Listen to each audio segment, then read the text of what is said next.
الحمدللہ وحدہ واشہد ان لا الہ الا اللہ وحدہ لا شریک لہ واشہد ان محمدا عبدہ ورسولہ اما بعد۔ صحیح بخاری کی ایک حدیث ہے، حدیث نمبر 4108۔ اس حدیث کے حوالے سے امیر معاویہ رضی اللہ عنہ پر ایک بہت بڑا الزام یہ لگایا جاتا ہے کہ امیر معاویہ رضی اللہ عنہ خود کو عمر فاروق رضی اللہ عنہ سے بھی زیادہ خلافت کا حقدار سمجھتے تھے۔ آئیے دیکھتے ہیں کیا واقعی صحیح بخاری کی اس حدیث میں یہ دعویٰ اور یہ بات اور امیر معاویہ رضی اللہ عنہ پر یہ الزام موجود ہے۔ یہ صحیح بخاری جو فتح الباری کے ساتھ ہے، اس میں ہم اس کو دیکھتے ہیں۔ جلد نمبر ہے 7 اور صفحہ نمبر ہے 512، حدیث نمبر 4108۔ اس میں اصل روایت جب ہم دیکھتے ہیں صحیح بخاری کی اسی حدیث کو، حدیث نمبر 4108، تو اس میں دور دور تک کہیں بھی یہ بات موجود نہیں ہے کہ امیر معاویہ رضی اللہ عنہ نے یہ کہا ہو کہ میں عمر فاروق رضی اللہ عنہ سے زیادہ خلافت کا حقدار ہوں، یا اس کی طرف کوئی اشارہ کیا ہو۔ اصل جو روایت ہے اس کا خلاصہ ہم دیکھ لیتے ہیں، پھر خاص ان الفاظ پر بحث کریں گے جن کو کوٹ کر کے یہ کہا جاتا ہے کہ امیر معاویہ رضی اللہ عنہ نے خود کو عمر فاروق رضی اللہ عنہ سے بھی زیادہ خلافت کا حقدار بتایا۔ پوری روایت کا خلاصہ یہ ہے کہ اس روایت میں صحابہ کرام کے ایک اجتماع، ایک میٹنگ کا، ایک اجتماع کا ذکر ہے کہ صحابہ کرام کی ایک بیٹھک ہوئی، ایک اجتماع ہوا۔ اس اجتماع میں عبداللہ بن عمر رضی اللہ عنہ پر کوئی ذمہ داری نہیں ڈالی گئی تھی۔ یہ سیاسی اجتماع تھا اور عبداللہ بن عمر رضی اللہ عنہ سے اس کا کوئی تعلق نہیں تھا، وہ خود بھی سیاسی معاملات سے اپنے آپ کو دور رکھتے تھے۔ تو اس میں یہ ہے کہ صحابہ کرام رضی اللہ عنہ کی جب بیٹھک ہوئی تو عبداللہ بن عمر رضی اللہ عنہ نے خود کو اس بیٹھک میں شامل کرنے سے دور رکھا، اور حفصہ رضی اللہ عنہ سے کہا کہ دیکھیے لوگوں کا یہ معاملہ ہے، لوگوں کی میٹنگ ہو رہی ہے، اور چونکہ مجھے کوئی ذمہ داری نہیں دی گئی ہے، میرا کوئی تعلق نہیں ہے، اس لیے میں اس اجتماع میں، اس بیٹھک میں جانا پسند نہیں کرتا ہوں۔ لیکن ان کی بہن نے کہا کہ نہیں جائیں، ہو سکتا ہے آپ کوئی اچھی رائے دیں، آپ کے جانے سے کچھ بھلا ہو جائے، کوئی نصیحت کریں، اور آپ نہ جائیں تو ہو سکتا ہے کہ کوئی فتنہ فساد ہو، اس لیے آپ چلے جائیں۔ تو حفصہ رضی اللہ عنہ کے کہنے پر عبداللہ بن عمر رضی اللہ عنہ اس اجتماع میں گئے۔ اب جب وہاں گئے تو وہاں بہت ساری باتیں ہوئیں، اور پھر امیر معاویہ رضی اللہ عنہ نے اسی مجمع میں کھڑے ہو کے خطاب کیا اور ایک جملہ کہا۔ کیا کہا؟ کہا کہ من کان یرید ان یتکلم فی ھذا الامر فلیتل لنا قرنہ، کہ جو شخص اس معاملے میں بات کرنا چاہتا ہے، بولنا چاہتا ہے، وہ اپنا سر اٹھائے۔ فلنحن احق بہ ومن ابیہ، ہم اس معاملے میں اس سے اور اس کے باپ سے بھی زیادہ حق رکھتے ہیں۔ یہ وہ جملہ ہے امیر معاویہ رضی اللہ عنہ کا۔ تو کہتے ہیں دیکھیے یہ خلافت کا معاملہ تھا، اور خلافت کے معاملے میں امیر معاویہ رضی اللہ عنہ نے کہہ دیا کہ ہم زیادہ حقدار ہیں۔ دیکھیے روایت میں ایسا کچھ بھی نہیں ہے کہ امیر معاویہ رضی اللہ عنہ یہ جملہ کس کی طرف اشارہ کرتے ہوئے کہہ رہے ہیں، لیکن لوگوں نے اپنی طرف سے یہ سمجھ لیا کہ عبداللہ بن عمر رضی اللہ عنہ کی طرف اشارہ کر رہے ہیں، اور یہ مفہوم نکال لیا کہ جب عبداللہ بن عمر رضی اللہ عنہ کی طرف اشارہ کر رہے ہیں اور یہ کہہ رہے ہیں کہ میں اس کے اور اس کے باپ سے بھی زیادہ اس معاملے میں حقدار ہوں، تو عبداللہ بن عمر رضی اللہ عنہ کے باپ، ان کے والد عمر فاروق ہیں، یعنی عمر فاروق سے بھی زیادہ خود کو حقدار سمجھ رہے ہیں خلافت کا۔ یہ مفہوم نکال لیا گیا، ایسا روایت میں نہیں ہے۔ یہ تو خلاصہ ہو گیا اس روایت کا۔ اب آئیے ہم بات کرتے ہیں کہ اس روایت میں جو اصل جملہ ہے جس سے استدلال کرتے ہوئے یہ کہا جاتا ہے کہ امیر معاویہ رضی اللہ تعالیٰ عنہ خود کو عمر فاروق رضی اللہ عنہ سے زیادہ حقدار سمجھتے تھے، اس جملے کا مفہوم کیا ہے؟ یہاں سب سے پہلے ہم یہ دیکھ لیتے ہیں کہ صحابہ کرام کا جو اجتماع ہوا تھا یہ کس موقع سے ہوا تھا۔ تو دیکھیے اس بارے میں اہل علم کی 3 رائے ہے کہ یہ اجتماع کب ہوا تھا۔ پہلی رائے، اور وہی صحیح ہے، وہ یہ کہ یہ اجتماع تحکیم کے وقت کا اجتماع ہے، یعنی امیر معاویہ رضی اللہ عنہ اور علی رضی اللہ عنہ کے بیچ میں جو صلح کی کوشش کی جا رہی تھی، جو واقعہ تحکیم ہے، اس موقع سے یہ واقعہ پیش آیا ہے، اور یہی بات صحیح ہے، بلکہ اس کی تائید ایک صحیح روایت سے بھی ہوتی ہے، اور حدیث جب حدیث کی تشریح کر دے تو یہ سب سے اہم تشریح ہوتی ہے۔ چنانچہ یہ صحیح بخاری کی روایت ہے، اور یہی بات ایک دوسری کتاب میں مصنف عبد الرزاق میں بھی موجود ہے۔ یہ مصنف عبد الرزاق جلد نمبر 5، یہ مصنف عبد الرزاق حدیث کی کتاب ہے، جلد نمبر 5 ہے، اور اس کا ہم دیکھتے ہیں صفحہ نمبر 483، اور حدیث نمبر ہے 9779۔ اس حدیث نمبر کے تحت یہی روایت صحیح بخاری والی روایت موجود ہے، اور اس میں روایت کے اندر مکمل صراحت ہے کہ فلما تفرق الحکمان خطب معاویہ، فلما تفرق الحکمان، جب دونوں حکم الگ ہوئے تو امیر معاویہ رضی اللہ عنہ کھڑے ہوئے اور انہوں نے خطبہ دیا۔ تو اس میں پوری صراحت ہے کیا کہ یہ واقع تحکیم کے موقع پر ہونے والا اجتماع مراد ہے۔ تو یہ مصنف عبدالرزاق سے صحیح بخاری کی روایت کی تشریح ہو گئی کہ یہ واقعہ کب کا ہے، یہ تحکیم کے وقت کا واقعہ ہے۔ یہ ایک رائے ہے اور یہی صحیح ہے کیونکہ حدیث نے حدیث کی تشریح کر دی۔ لیکن ایک دوسری رائے جو امام حیثمی رحمہ اللہ نے پیش کی ہے وہ یہ کہ یہ واقعہ صلح حسن کے وقت کا ہے، یعنی یہ جو اجتماع ہوا تھا یہ اس وقت ہوا تھا جب امیر معاویہ اور حسن رضی اللہ عنہ کے بیچ میں صلح ہو رہی تھی۔ حافظ ابن حجر رحمہ اللہ نے اس کو بخاری کی شرح کرتے ہوئے نقل کیا ہے اور اس کی تردید کی ہے۔ فرماتے ہیں ابن حجر کہتے ہیں وَجَوَّزَ بَعْضُهُمْ أَن يَكُونَ الْمُرَادُ الاجتماع الأخير الذي كان بين معاویہ والحسن، کہتے ہیں کہ بعض لوگوں نے یہ کہا ہے کہ اس سے وہ اجتماع مراد ہو سکتا ہے جو معاویہ اور حسن رضی اللہ عنہ کے بیچ ہوا تھا صلح کے وقت جو ہوا تھا، لیکن آگے خود اس کی تردید کریں ابن حجر، کہتے ہیں وَرِوَایَةُ عبدالرزاق تَرُدُّهُ، اور یہ مصنف عبدالرزاق جس کی روایت میں نے بھی آپ کے سامنے پیش کی، کہتے ہیں یہ روایت اس مفہوم کی تردید کرتی ہے کیونکہ یہ روایت صراحت کر رہی ہے کہ تحکیم کے وقت کا واقعہ ہے۔ تو یہ ایک دوسری رائے ہے کہ صلح حسن کے وقت یہ اجتماع ہوتا ہے، لیکن یہ صحیح نہیں ہے۔ ایک تیسری رائے جو بہت ہی عجیب و غریب ہے، ابن حجر رحمہ اللہ نے آگے اس کو بھی پیش کیا اور بڑی سختی سے اس کی تردید کی، اور وہ ابن الجوزی رحمہ اللہ کی رائے ہے۔ ابن الجوزی رحمہ اللہ کا موقف یزید کے تعلق سے کیا آپ جانتے ہیں، تو یہاں بھی ابن الجوزی رحمہ اللہ نے یزید کی بات لانے کی کوشش کی ہے جس کی سختی سے تردید کی ہے ابن حجر رحمہ اللہ نے۔ چنانچہ ابن حجر رحمہ اللہ فرماتے ہیں وَأَبْعَدُ مِنْ ذَلِكَ قَوْلُ ابن الجوزی فی کشف المشکل، اور کہتے ہیں اس سے بھی زیادہ بعید بات، یعنی اوپر جو قول نقل کیا نا امام حیثمی رحمہ اللہ یا ان کے موافقین کا جو قول ہے کہ یہ واقعہ یہ اجتماع صلح حسن کے وقت کا اجتماع ہے، تو اس کو ذکر کر کے اس کا رد کر دیا ابن حجر رحمہ اللہ نے۔ اور آگے فرماتے ہیں ابن حجر رحمہ اللہ کہتے ہیں کہ یہ تو ایک بات ہوئی جو صحیح نہیں ہے، لیکن اس سے بھی زیادہ بعید بات کیا کہی گئی ہے، فرماتے ہیں کہتے ہیں وَعَبَدُ مِنْ ذَلِكَ، اس سے بھی زیادہ بعید بات یہ کہی گئی ہے قول ابن الجوزی فی کشف المشکل، ابن الجوزی رحمہ اللہ نے کشف المشکل میں جو بات کہی ہے وہ اس سے بھی زیادہ آئے۔ وہ بات کیا ہے، نقل کرتے ہیں کان ھذا فی زمن معاویہ لما اراد ان یجعل ابنہ یزید ولی عہدہ۔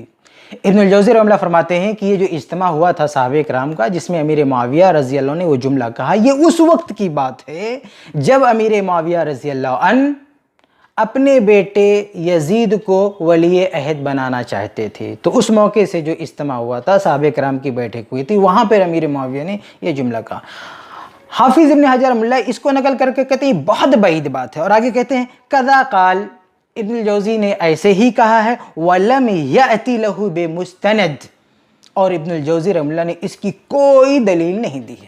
تو میرے بھائی یہ جو واقعہ ہے نا، یہ کب کا واقعہ ہے، کس موقع سے یہ اجتماع ہوا تھا، اس حوالے سے تین باتیں میں نے آپ کے سامنے رکھی۔ ایک بات یہ کہ یہ تحکیم کے وقت اجتماع ہوا تھا، اور یہی صحیح ہے کیونکہ مصنف عبدالرزاق کی حدیث اس کی تائید کرتی ہے۔ اور دوسری رائے یہ ہے کہ یہ صلح حسن کے وقت ہونے والا اجتماع تھا، یہ بات بھی غلط ہے، ابن حجر رحمہ اللہ نے اس کی تردید کی ہے۔ اور تیسری رائے ابن الجوزی رحمہ اللہ کی ہے جو بہت بعید ہے، ابن حجر رحمہ اللہ نے اس کی سختی سے تردید کی ہے، وہ یہ کہ یہ یزید کو ولی عہد بناتے وقت جو اجتماع ہوا تھا وہ مراد ہے۔ تو یہ بہت بعید بات ہے، ابن حجر رحمہ اللہ نے اس کی تردید کی۔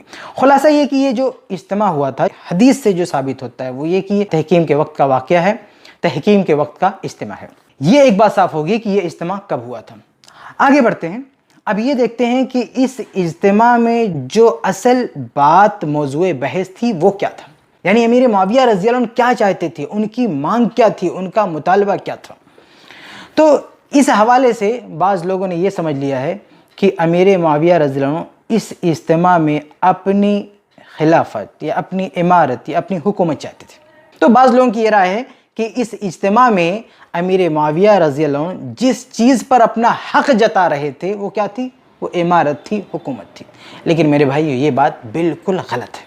امیر معاویہ رضی اللہ تعالیٰ عنہ اس اجتماع میں اپنا جو حق بتا رہے تھے، اپنا جو مطالبہ پیش کر رہے تھے، وہ حکومت کا مطالبہ نہیں تھا، وہ امارت کا مطالبہ نہیں تھا، بلکہ وہ مطالبہ کس چیز کا تھا، وہ مطالبہ خون عثمان رضی اللہ عنہ کے قصاص کا تھا۔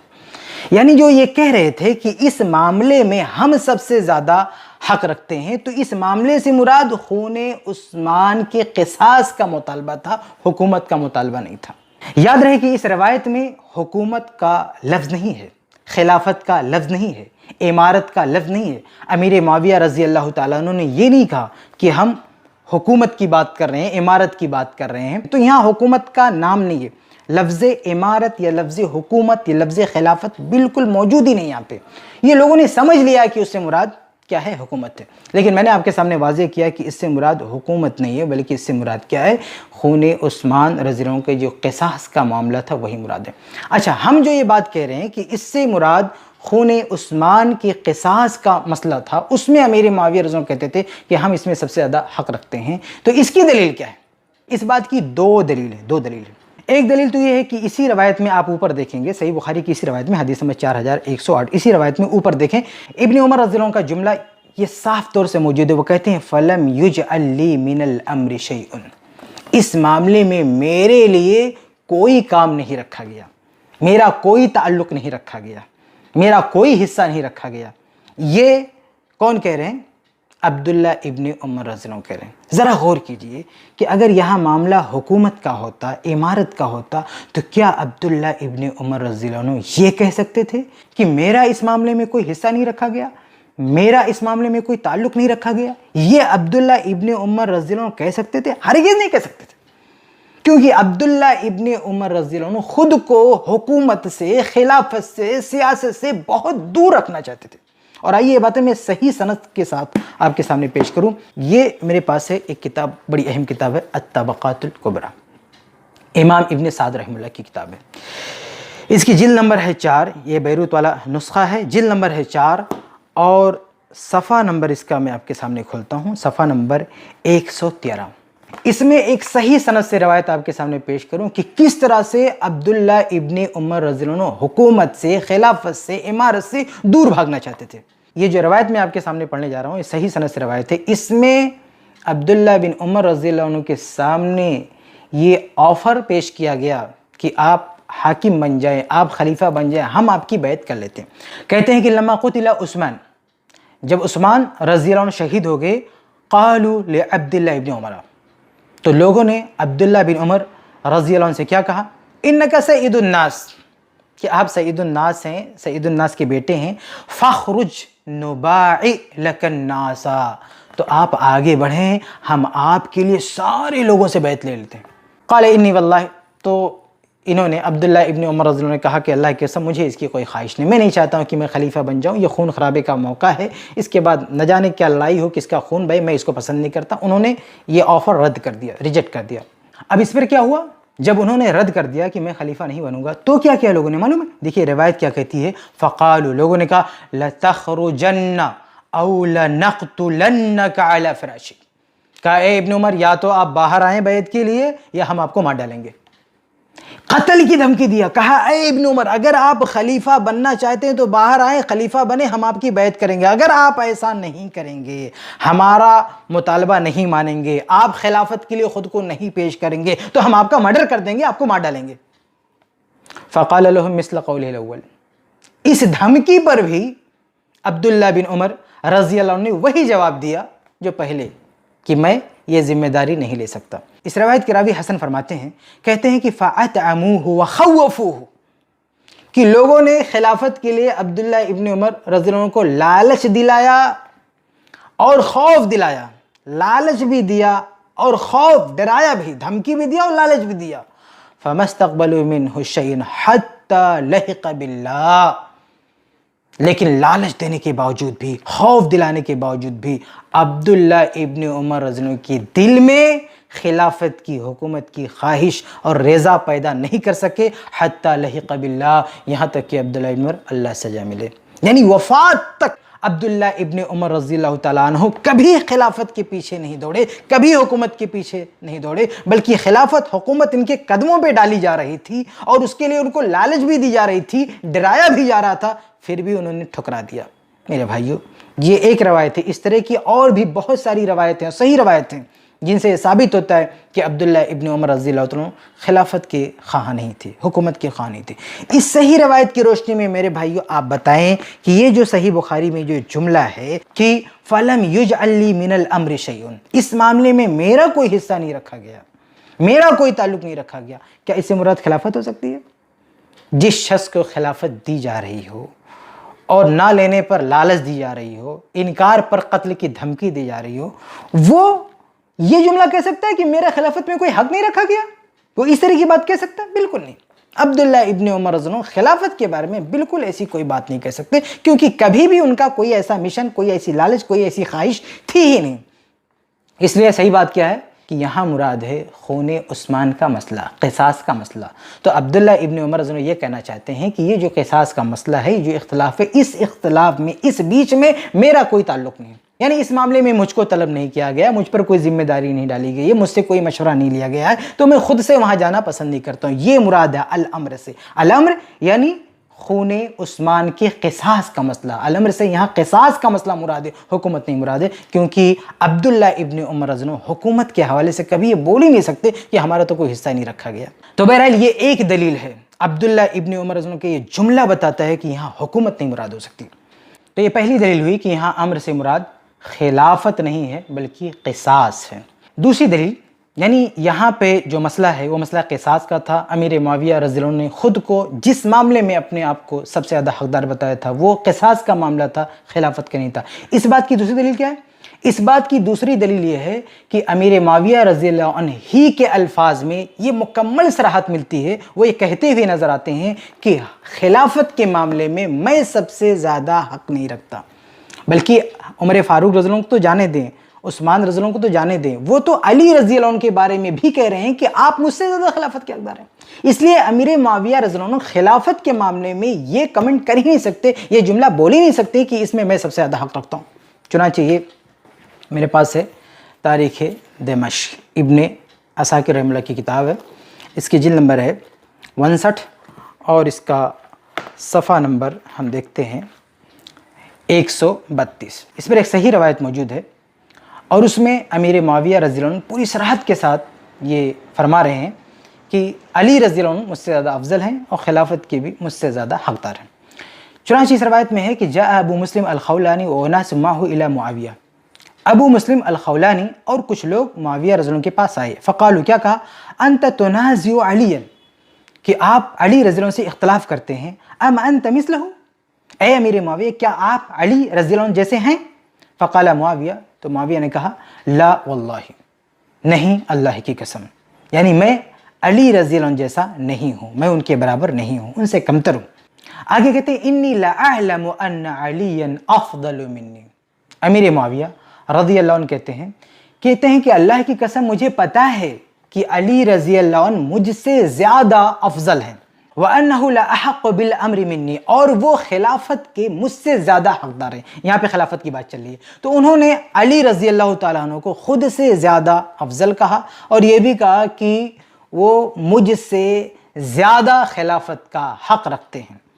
وَلَكِنْ أَلَسْتُمْ تَعْلَمُونَ أَنَّ عُثْمَانَ قُتِلَ مَظْلُومًا، لیکن کیا تم یہ نہیں جانتے کہ عثمان رضی اللہ عنہ مظلوم قتل کر دیے گئے، وَأَنَا ابْنُ عَمِّهِ، اور میں ان کا چچا زاد بھائی ہوں، ان کا رشتہ دار ہوں، وَإِنَّمَا أَطْلُبُ بِدَمِ عثمان، اور میں عثمان رضی اللہ عنہ کے خون کا قصاص مانگتا ہوں۔ فَأْتُوهُ فَقُولُوا لَهُ، آپ علی رضی اللہ عنہ کے پاس آئیں اور ان سے کہیں کہ فَلْيَدْفَعْ إِلَيَّ قَتَلَةَ عثمان، کہ عثمان رضی اللہ عنہ کے قاتلین کو میرے حوالے کر دیں، یعنی امیر معاویہ رضی اللہ عنہ کہتے ہیں میرے حوالے کر دیں، اور پھر میں علی رضی اللہ عنہ کی بیعت کر لیتا ہوں، ان کو میں خلیفہ تسلیم کر لیتا ہوں۔ فَآتَوْا عَلِيًّا، تو یہ جواب سن کر لوگ علی رضی اللہ عنہ کے پاس آئے، فَكَلَّمُوهُ بِذَلِكَ، اور یہی بات علی رضی اللہ عنہ کے پاس رکھی، فَلَمْ يَدْفَعُوا إِلَيْهِ، تو علی رضی اللہ عنہ نے عثمان رضی اللہ عنہ کے قاتلین کو امیر معاویہ کے حوالے نہیں کیا۔ یہ بالکل صحیح روایت ہے۔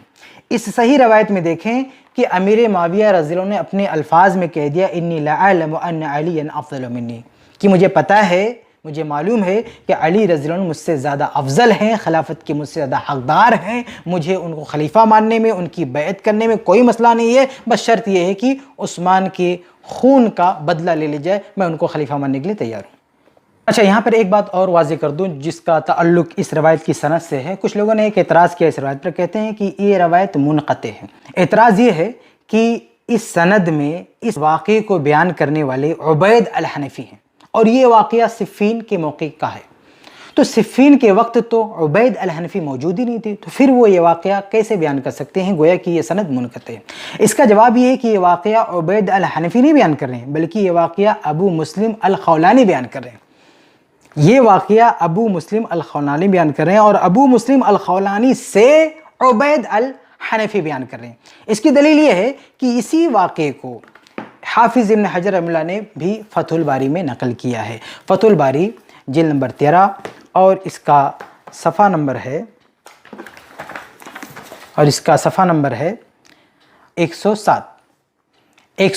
نمبر ہے. اس میں حافظ ابن حجر رحمہ اللہ کیا فرماتے، کہتے ہیں وَذَكَرَ يَحْيَى ابن سلیمان الجعفی احد شیوخ البخاری فی کتاب الصفین.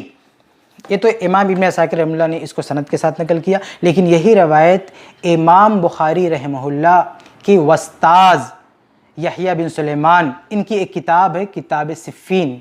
تو صفین کے نام پر ان کی کتاب ہے. اس کتاب میں انہوں نے اس روایت کو نقل کیا. تو ابن حجر رحمہ اللہ فرما رہے ہیں کہ وَذَكَرَ يَحْيَى ابن سلیمان الجعفی احد شیوخ البخاری فی کتاب صفین فی تالیفہ بسند جید. ابن حجر رحمہ اللہ دیکھیے اس سند پہ جید کا حکم بھی لگا رہے ہیں، یعنی یہ سند حسن ہے. یہ ہم صرف نہیں کہہ رہے ہیں بلکہ ابن حجر رحمہ اللہ بھی اس سند کو حسن کہہ رہے ہیں. اور آگے کیا کہہ رہے ہیں کہ ذکر یحییٰ ابن سلیمان الجوفی احد شیوخ البخاری فی کتاب الصفین فی تالیفہ بسند جید عن ابی مسلم الخولانی.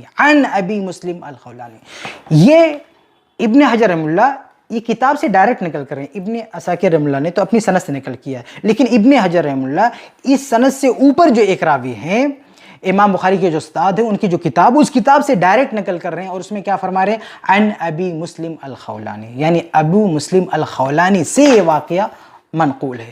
تو اس واقعے کو بیان کرنے والے عبید الحنفی نہیں ہیں بلکہ ابو مسلم الخولانی، اس لیے یہ روایت منقطع نہیں ہے، صحیح روایت ہے، حسن روایت ہے. خود ابن حجر رحمہ اللہ نے بھی اس کو حسن قرار دیا.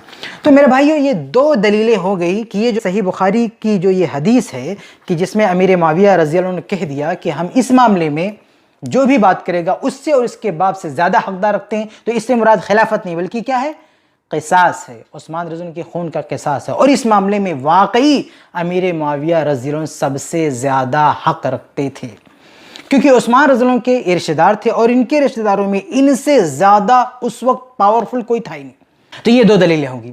اس کے علاوہ ایک اور بات پر غور کیجیے کہ آپ پوری اسلامی تاریخ پڑھ ڈالیں صحیح روایت کے ساتھ، آپ کو پورے روایات کے ذخیرے میں ایک بھی صحیح روایت ایسی نہیں ملے گی جس میں امیر معاویہ نے یہ کہا ہو کہ علی رضی اللہ عنہ سے ہمارا اختلاف حکومت کی وجہ سے ہے، امارت کی وجہ سے، ہم حکومت چاہتے ہیں، امارت چاہتے ہیں، علی رضی اللہ عنہ اس کے حقدار نہیں. یہ کبھی کہا ہی نہیں. تو جب امیر معاویہ رضی اللہ عنہ نے اپنی پوری زندگی میں کبھی ایسا کوئی دعویٰ کیا ہی نہیں خلافت کا، حکومت کا، نہ دعویٰ کیا، نہ خود کو کبھی اس کا حقدار قرار دیا، تو یہاں اس بیٹھک میں وہ کیسے بول سکتے ہیں کہ خلافت کا میں سب سے زیادہ حقدار ہوں؟ ہو ہی نہیں سکتا. اچھا یہاں پر ایک بات میں اور واضح کر دوں. کچھ لوگ کہتے ہیں کہ اگر واقعی امیر معاویہ رضی اللہ عنہ کا اختلاف حکومت کے لیے نہیں تھا، امارت کے لیے نہیں تھا، بلکہ صرف قصاص چاہتے تھے، تو جب وہ خود حاکم بن گئے، جب وہ خود خلیفہ بن گئے، تو اس وقت انہوں نے قصاص کیوں نہیں لیا؟ جب حسن رضی اللہ تعالیٰ عنہ نے صلح کر لی، وہ تو اکیلے حاکم بن گیا، اب تو ان کو قصاص لینا چاہیے تھا. یہ کچھ لوگ اعتراض کرتے ہیں. تو اس کا جواب یہ ہے کہ میرے بھائی آپ سے کس نے کہہ دیا کہ امیر معاویہ خلیفہ بننے کے بعد عثمان کے قاتلین سے بدلہ نہیں لیا؟ آپ کوئی ایک روایت بتائیے جس میں یہ وضاحت ہو کہ امیر معاویہ رضی اللہ عنہ خلیفہ بن گئے اور ان کی خلافت کا دور بھی گزر گیا اور قاتلین عثمان میں سے کوئی زندہ بچا تھا. آپ کس بنیاد پر کہہ رہے ہیں کہ امیر معاویہ نے بدلہ نہیں لیا؟ اگر بدلہ نہیں لیا یہ کیسے ثابت ہوگا؟ یہ اس طرح ثابت ہوگا کہ آپ عثمان کے قاتلین کو زندہ دکھا دیں، امیر معاویہ رضی اللہ عنہ کی وفات کے بعد کسی ایک کو زندہ بتا دیں. عثمان رضی اللہ عنہ کے قاتلین میں سے کوئی ایک شخص بھی زندہ نہیں بچا. امیر معاویہ رضی اللہ عنہ نے ایک ایک کو چن چن کر مارا, سارے سبائیوں کو ان کی بلوں سے نکال کر مارا. بلکہ بہت سارے مورخین نے لکھا ہے کہ امیر معاویہ رضی اللہ تعالیٰ عنہ نے عثمان رضی اللہ عنہ کے قاتلین کو پکڑنے کے لیے, ان کو گرفتار کرنے کے لیے اور ان کو سزا دلانے کے لیے انہوں نے ایک خاص جیل میں اس کا بندوبست کر کے رکھا تھا. چنانچہ میں آپ کو ایک حوالہ دوں, یہ میرے پاس ہے معجم البلدان, یہ کتاب ہے معجم البلدان, اس کی جلد نمبر ہے 2 اور میں اس کا صفحہ نمبر کھولتا ہوں 183. اس کتاب کے اس صفحے پر صفحہ نمبر 183 پر ایک جگہ کا نام ہے الجلیل, اور بعض کتابوں میں اس کا نام الخلیل بھی ہے. کہتے ہیں کہ فی ساحل الشام, شام کے ساحل میں, نہیں شام کے علاقے میں, جو کہ امیر معاویہ کا علاقہ تھا, اس علاقے میں امیر معاویہ رضی اللہ عنہ نے کیا انتظام کیا تھا وہ سنیں. لکھتے ہیں, کہتے ہیں کہ جبل الجلیل, یہ جلیل نام کا ایک پہاڑ ہے, بعض لوگوں نے اس کا نام خلیل بھی بتایا ہے کہ اس نام کا یہ پہاڑ ہے, فی ساحل الشام, شام کے ساحل میں, ممتد الی قرب حمص کے قریب ہے یہ.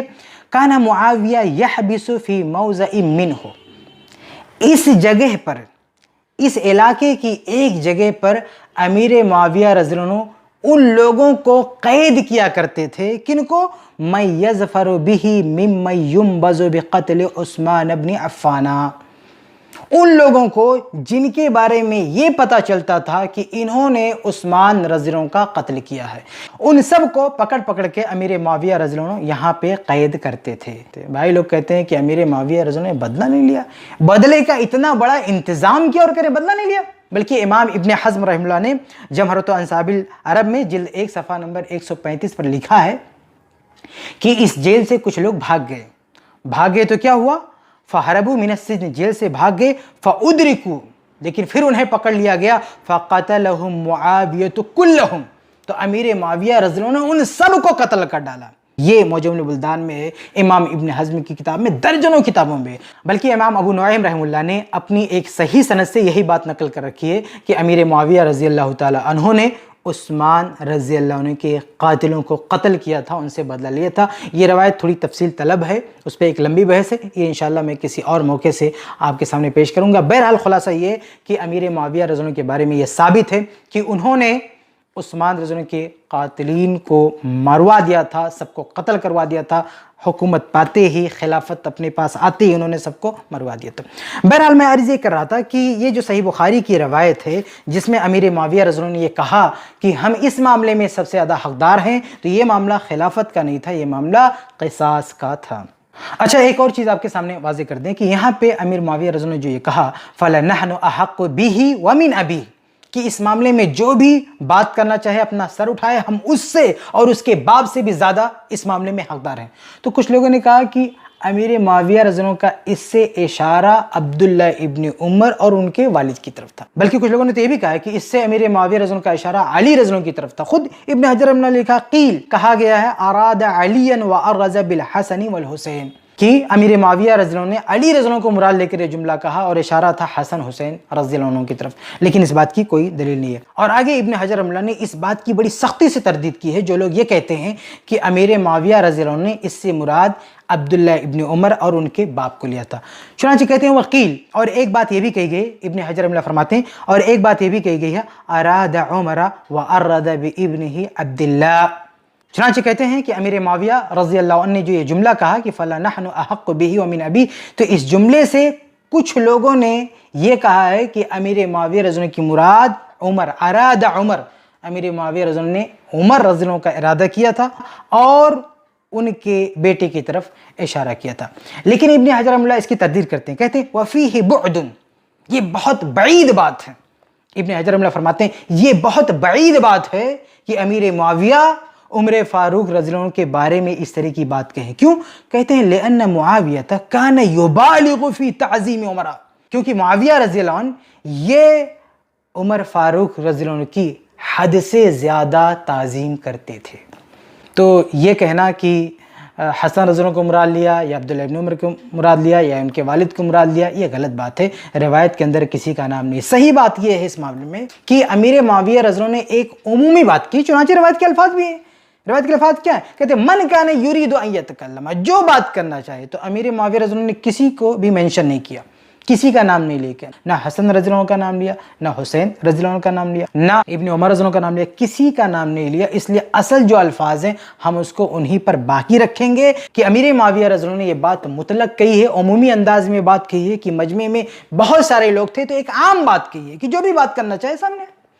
تو یہ کہہ دینا کہ اس سے عبداللہ ابن عمر مراد ہیں یا حسن رضی اللہ عنہ مراد ہیں، یہ بے بنیاد بات ہے. بہرحال صحیح بخاری کے جو الفاظ ہیں اس میں ایک مطلق بات ہے، عام بات ہے، عمومی انداز میں امیر معاویہ کا جملہ ہے. اس لیے ہم یہ نہیں کہہ سکتے کہ امیر معاویہ کا اشارہ کسی ایک فرد کی طرف تھا، بالکل نہیں. آگے بڑھتے ہیں. اس حوالے سے ایک آخری بات اور واضح کر کے میں آپ سے رخصت ہوں گا. امیر معاویہ رضی اللہ عنہ کا جو جملہ ہے فَلَنَحْنُ أَحَقُّ بِهِ وَمِنْ أَبِيهِ، کہ اس معاملے میں جو بات کرنا چاہتا ہے وہ بات کرے، ہم اس سے اور اس کے باپ سے بھی زیادہ حق رکھتے ہیں. تو یہ اصل میں عربی زبان کا ایک انداز ہے گفتگو کرنے کا، بات میں زور پیدا کرنے کا. لیکن اردو میں چونکہ ترجمہ یہ کرتے ہیں کہ ہم اس سے اور اس کے باپ سے بھی زیادہ حقدار ہیں، تو جن لوگوں کو عربی کی یہ نزاکت معلوم نہیں ہے وہ بڑی آسانی سے لوگوں کو بیوقوف بنا دیتے ہیں. کہتے ہیں کہ دیکھو یہ باپ کو بھی مراد لیا، عمر فاروق کو مراد لیا. اول تو یہاں ابن عمر رضی اللہ عنہ کی بات ہی نہیں ہے، اور دوسری بات یہ کہ جو باپ کا حوالہ، اس باپ کا حوالہ حقیقی معنی میں نہیں ہے بلکہ یہ مبالغے کا ایک انداز ہے. میں آپ کو ایک مثال بھی دوں، اس سے آپ انشاءاللہ سمجھ جائیں گے کہ یہ جو اہل عرب بولتے ہیں نا کہ میں اس معاملے میں تم سے اور تمہارے باپ سے بھی آگے ہوں، تو اس کا مقصد صرف جس شخص سے بات کر رہے ہوتے ہیں اس سے مقابلہ مقصود ہوتا ہے، اس کے باپ سے مقابلہ مقصود نہیں ہوتا ہے. اس بات کو سمجھانے کے لیے آئیے میں آپ کے سامنے ایک مثال دے دوں. یہ دیکھیں، یہ میرے پاس یہ کتاب ہے انساب الاشراف، امام بلاذری کی کتاب ہے انساب الاشراف. یہ کتاب ہے، جلد نمبر 4 ہے، اور اس کا صفحہ نمبر میں کھولتا ہوں 54، جلد نمبر 4 صفحہ نمبر 54. اس میں صحیح سند سے ایک روایت موجود ہے. روایت کیا ہے کہ ایک موقع سے عبداللہ ابن عباس رضی اللہ عنہ اور عبداللہ ابن زبیر رضی اللہ عنہ، ان دونوں میں اختلاف ہوتا ہے. تو عبداللہ ابن زبیر کیا کہتے ہیں وہ دیکھیں آپ. عبداللہ ابن زبیر کہتے ہیں واللہ ما انت بفقیہ، کہتے ہیں کہ اے ابن عباس آپ فقیہ نہیں ہیں. فقال ابن عباس، تو اس پر ابن عباس رضی اللہ عنہ نے کیا کہا؟ کہتے ہیں واللہ لأنا افقہ منک ومن ابیک، انا افقہ منک، کہ میں آپ سے یعنی ابن زبیر رضی اللہ عنہ سے، ومن ابیک، اور آپ کے باپ سے بھی زیادہ. عبداللہ ابن زبیر رضی اللہ عنہ کے باپ کون ہیں؟ زبیر رضی اللہ عنہ، وہ بہت بڑے صحابی ہیں. عبداللہ ابن عباس کے بارے میں ہم یہ مان ہی نہیں سکتے کہ وہ زبیر رضی اللہ عنہ کے بارے میں کہیں ہم ان سے بھی زیادہ فقیہ ہیں نا. عبداللہ ابن عباس یہ بے ادبی ہرگز نہیں کر سکتے. تو یہاں انہوں نے جو جملہ بولا ہے عبداللہ ابن عباس نے، یہ صرف مبالغہ مقصود ہے سامنے والے سے، بس صرف سامنے والے سے مقابلہ مقصود ہے. باپ کا ذکر مبالغے کے لیے ہے لیکن وہ مقصود نہیں ہے. تو یہ جو عبداللہ ابن عباس نے کہا نا واللہ لأنا افقہ منک ومن ابیک، کہ اے عبداللہ ابن زبیر میں آپ سے اور آپ کے باپ سے بھی زیادہ فقیہ ہوں، تو اس سے مراد صرف عبداللہ ابن زبیر سے مقابلہ ہے، ان کے باپ سے مقابلہ مقصود نہیں ہے. اس روایت سے آپ یہ صحیح بخاری کی روایت بھی آپ سمجھ سکتے ہیں. اچھا، اس طرح کی باتیں صرف یہی نہیں ہے یہ جو انساب الاشراف، بلکہ ایک اور کتاب سے بھی حوالہ دے دوں میں. یہ میرے پاس ہے نا المعجم الکبیر، یہ امام طبرانی رحمہ اللہ کی کتاب ہے المعجم الکبیر. یہ بیروت والا نسخہ ہے، جلد نمبر 9 اور صفحہ نمبر 108. اس میں اصل میں ایک واقعہ ہے کہ ابو بکر صدیق رضی اللہ عنہ گھوڑے کے ساتھ ہیں، تو ایک شخص آتا ہے اور کہتا ہے کہ مجھے بھی اس پر سوار کر لیں. تو ابو بکر صدیق رضی اللہ عنہ اسے کہتے ہیں کہ تم اس کے لائق نہیں ہو. تو وہ شخص کیا کہتا ہے؟ کہتا انا واللہ، میں اللہ کی قسم، خیر منک ومن ابیک فارسا، یہ کہتا ہے کہ اللہ کی قسم میں آپ سے زیادہ اور آپ کے باپ سے بھی زیادہ خیر، بہتر ہوں، فارسن، گھوڑ سوار. تو یہ اور اس جیسی بہت ساری مثالیں ہیں جن کو سامنے لا کر آپ یہ سمجھ سکتے ہیں کہ اہل عرب جب یہ بولتے تھے منک ومن ابیک، تو ان کا مقصد صرف سامنے والے سے مقابلہ ہوتا تھا، نہ کہ ان کے باپ سے بھی مقابلہ مقصود ہوتا. یہ مبالغے کا ایک انداز تھا، مبالغے کا ایک طریقہ تھا، جیسا کہ میں نے بتایا. تو یہ آخری بات میں نے یہ صحیح بخاری کی روایت کے حوالے سے کہی کہ اس میں جو امیر معاویہ رضی اللہ عنہ نے جو جملہ کہا ہے کہ ہم اس سے اور اس کے باپ سے زیادہ حق رکھتے ہیں، تو امیر معاویہ رضی اللہ عنہ کا مقصد جو مقابلے کا ہے، جو موازنے کا ہے، وہ صرف وہاں موجود لوگوں سے موازنہ مقصود ہے، نہ یہ کہ ان کے باپ سے. یہ باپ کا ذکر مبالغے کے لیے ہے، جیسا کہ میں نے انصاب الاشراف اور المعجم الکبیر کے حوالے سے مثالیں پیش کی، اور بھی بہت ساری مثالیں ہیں۔ خلاصہ کلام یہ کہ صحیح بخاری کی جو یہ روایت ہے جس کے حوالے سے یہ کہا جاتا ہے کہ امیر معاویہ رضی اللہ عنہ خود کو عمر فاروق رضی اللہ عنہ سے بھی زیادہ خلافت کا حقدار سمجھتے تھے، یہ بہت ہی غلط بات ہے۔ اتنی غلط بات ہے کہ خود فتح الباری میں، بخاری کی شرح فتح الباری میں ابن حجر رحمہ اللہ اس بات کی تردید کر چکے ہیں، اس کو ریجیکٹ کر چکے ہیں، لیکن اس کے باوجود بھی کچھ لوگ ایسے ہیں جو عوام کو بیوقوف بناتے ہیں، اور وہ باتیں جو دفن کی جا چکی ہیں کا جواب دیا جا چکا ہے، اس کو کھود کھود کے لاتے ہیں اور عوام کو بیوقوف بناتے ہیں۔ تو خلاصہ کلام یہ کہ اس حدیث میں جو باتیں ذکر ہیں ان کو سمجھنے کے لیے سب سے پہلے آپ ذہن میں یہ بات رکھیں کہ اس حدیث میں جس بیٹھک کا ذکر ہے، صحابہ کرام کے جس اجتماع کا ذکر ہے، وہ اجتماع کب ہوا تھا؟ وہ اجتماع تحکیم کے وقت ہوا تھا۔ امیر معاویہ اور علی رضی اللہ عنہ کے بیچ میں صلح کرنے کے لیے، بات چیت کرنے کے لیے جو بیٹھک بیٹھی تھی صحابہ کرام کی، وہ بیٹھک مراد ہے، یہ سب سے پہلے ذہن میں رکھیں۔ دوسرا، اس بیٹھک میں، اس اجتماع میں امیر معاویہ رضی اللہ عنہ کا جو مطالبہ تھا وہ کیا تھا؟ خلافت کا نہیں تھا، امارت کا نہیں تھا، بلکہ وہ مطالبہ عثمان رضی اللہ عنہ کے خون کے قصاص کا تھا، اور اسی بارے میں امیر معاویہ رضی اللہ عنہ نے یہ کہا تھا کہ میں اس بارے میں سب سے زیادہ حق رکھتا ہوں، اور یہ بات بالکل صحیح ہے۔ تیسری بات یہ کہ امیر معاویہ رضی اللہ تعالیٰ عنہ نے یہ جو جملہ کہا فَلَنَحْنُ أَحَقُّ بِهِ وَمِنْ أَبِي، کہ ہم اس سے، اس کے باپ سے زیادہ حق رکھتے ہیں، تو یہ جملہ بولتے ہوئے امیر معاویہ رضی اللہ تعالیٰ عنہ نے کسی ایک کو منشن نہیں کیا، یہ عمومی انداز میں یہ جملہ کہا تھا، کسی کی طرف اشارہ نہیں تھا، نہ حسن رضی اللہ عنہ کی طرف، نہ حسین رضی اللہ عنہ کی طرف، نہ عبداللہ بن عمر رضی اللہ عنہ کی طرف۔ یہ تین باتیں کچھ لوگوں نے کہیں، لیکن تینوں میں سے کوئی بات بھی درست نہیں ہے، بلکہ ایک عمومی جملہ ہے، اور عمومی انداز ہی میں ہم رکھیں گے، بغیر صحیح ثبوت کے ہم کسی کو مراد نہیں لے سکتے۔ چوتھی بات یہ کہ امیر معاویہ رضی اللہ عنہ نے جو یہ جملہ کہا کہ فَلَنَحْنُ أَحَقُّ بِهِ وَمِنْ أَبِي، کہ ہم اس سے اور اس کے باپ سے بھی زیادہ حق رکھتے ہیں، تو یہ جو جملہ بولا ہے باپ کو بھی ساتھ میں جوڑا ہے، تو یہاں باپ کو حقیقی معنی مراد لیتے ہوئے نہیں جوڑا ہے، بلکہ اہل عرب کا جو ایک انداز تھا کہ کبھی بات میں زور پیدا کرنے کے لیے مبالغے سے کام لیتے ہوئے کسی ایک شخص سے موازنہ مقصود ہوتا تھا، مقابلہ مقصود ہوتا تھا، اور ساتھ میں اس کے باپ کا نام بھی لے لیتے تھے، لیکن وہ حقیقی مقصود نہیں ہوتے تھے، باپ مراد نہیں ہوتا تھا۔ اس کی مثال میں آپ کے سامنے پیش کر چکا ہوں۔ خلاصہ کلام یہ کہ اس روایت کو لے کر امیر معاویہ رضی اللہ عنہ پر جو ایک بہت بڑا الزام لگایا جا رہا تھا، اس کی کوئی حقیقت نہیں ہے، اس کی کوئی سچائی نہیں ہے، یہ محض کچھ لوگوں کی اپنی ذہنی پیداوار ہے، یا یہ کہہ لیجیے کہ سوائیوں کی طرف سے اڑائی ہوئی گپ ہے، جسے آج پیش کر کے عوام کو بیوقوف بنایا جا رہا ہے۔ اللہ سے دعا ہے کہ اللہ تعالی ہم سب کو صحیح حدیث پڑھنے کے ساتھ ساتھ حدیث کی صحیح سمجھ کی بھی توفیق عطا فرمائے، آمین رب العالمین۔